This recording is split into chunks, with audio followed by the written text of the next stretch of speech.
Bonjour à tous. Aujourd'hui, on va parler d'une personne volante non identifiée. Aujourd'hui, on va parler de l'oiseau rare. Par où commencer? Artiste gabonais. Il fait partie de la trempe des artistes que j'appelle des poètes.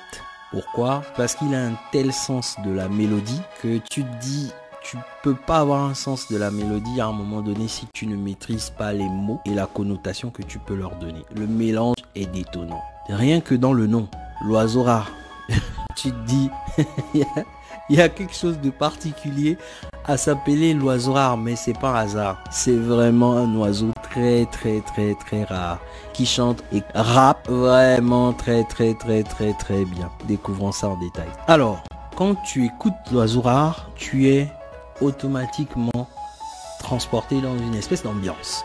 Parce que ce qu'il vend, c'est pas juste de la musique, il vend clairement une ambiance. Son style, c'est un rappeur, mais qui sait faire une transmission d'émotions pas commune dans le rap. La façon dont il pose sur de la musique, c'est l'équivalent de Tiakola ou Maître Gims. Rien que ça. Mais c'est pas des blagues. Ce sont des rappeurs qui arrivent à mettre de la mélodie dans du rap et faire en sorte que le tout puisse être quelque chose de singulier qui vous percute. Et franchement, c'est très fort. C'est aussi un artiste qui travaille dans l'univers de la pop alternative. Donc, il est vraiment entre trois styles au fait qui couplent et avec une forte base culturelle. Parce que le succès de l'oiseau rare vient du fait que il a commencé à travailler sur son marché local qui est le marché gabonais. Et la stratégie toute particulière qu'il a adoptée pour s'imposer n'est ni plus ni moins que la stratégie utilisée par les plus grands aujourd'hui, à savoir les réseaux sociaux et notamment les trends sur, entre autres, la plateforme TikTok. Il a vraiment broke the game. Pourquoi? Parce que son style est arrivé au bon moment, parce que la sphère musicale gabonaise manquait d'une identité similaire et je dirais même n'avait pas une identité pareille. Et il est venu porter cette identité, il a fait monter en termes de marketing pour arriver au sommet assez rapidement parce que l'oiseau rare, c'est une succession de hits. Le gars, il a une méthode de production, il a une routine de travail similaire à la routine de Maître Gims. Rien que ça. Et on sait tous, vous et moi, ce que la routine de travail de Maître Gims. En fait, Maître Gims, c'est le Cristiano Ronaldo de la musique. Et si on a un gars qui s'inspire de la routine de Cristiano Ronaldo, c'est que forcément on est sur un candidat sérieux, un gros client. Et ses résultats le démontrent. Pourquoi? Parce que il a su rapidement séduire une audience sur son marché local du Gabon. Et ce qui est admirable dans la façon de faire de l'oiseau rare, c'est la façon dont il a construit son marché. Et en comparaison de deux autres grands artistes du milieu gabonais, le premier artiste, c'est Oliver Ngoma. Et oui, je l'ai bien dit, Oliver Ngoma. C'est bien un artiste qui vient du Gabon. Bien que les trois quarts des personnes peuvent penser que c'est un artiste antillais.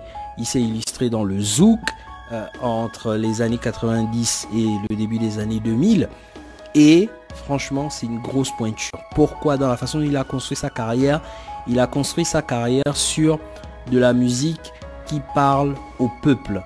Et quand vous avez cette stratégie, tout de suite vous êtes propulsé dans les rôles d'artistes nationaux, donc des artistes représentatifs d'un pays. Et on a en Côte d'Ivoire l'exemple de Feu DJ Arafat, on a l'exemple de Didi B par exemple en Côte d'Ivoire, mais c'est de la même trempe.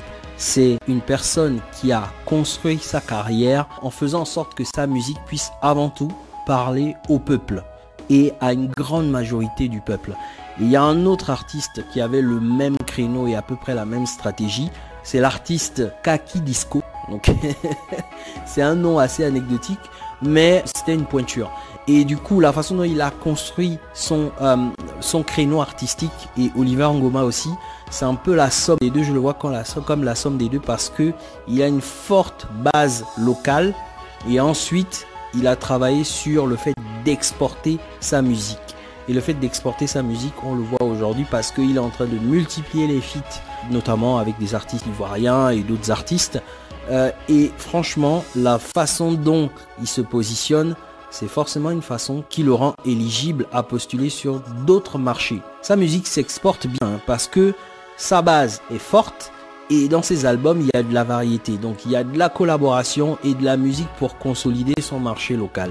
Et franchement, il a des temps de passage des très grands parce que ses rythmes de production, quand vous branchez sur ses réseaux sociaux, vous comprenez qu'il a un rythme de production qui est régulier et qui est adapté à son temps. Il a su surfer sur le créneau des réseaux sociaux comme un maître. Master L'Oiseau Rare. L'Oiseau Rare est un artiste qui parle à une jeunesse en quête d'identité. Et c'est ce qui matérialise. En tout cas, avec le succès qu'il a eu, aujourd'hui, il commence à faire en sorte que sa musique puisse s'exporter et faire en sorte de gagner des audiences au-delà de son marché de base qui est le marché du Gabon. Et quand on voit les feats et les collaborations qu'il additionne, c'est des grosses pointures parce que il arrive à avoir des collaborations dans les plus gros marchés africains de musique. C'est balèze, hein. Franchement, c'est balèze parce que arriver à faire des performances dans un marché qui n'est pas ton marché de base, c'est quelque chose qu'on voit chez les plus grands, simplement. Et il est sur les temps de passage, de production de gros artistes. Va-t-il continuer dans cet élan? Je pense que oui, parce qu'il a le talent pour, il a la voix, il a la signature artistique unique, il a tout ce qu'il faut pour devenir un très grand artiste et pouvoir s'exporter au-delà des marchés africains. Et franchement, il a le potentiel pour. Il travaille toujours ses fondamentaux. Donc avec des titres qui sont toujours avec des tendances afrobeat, il consolide toujours son marché. Donc il a vraiment une stratégie de je gagne un marché, je le consolide et je vais chercher autre chose. Je gagne un marché, je consolide et je vais chercher autre chose. Et ça, c'est forcément admiratif. Ça force le respect. Force, L'Oiseau Rare. Je m'arrête là.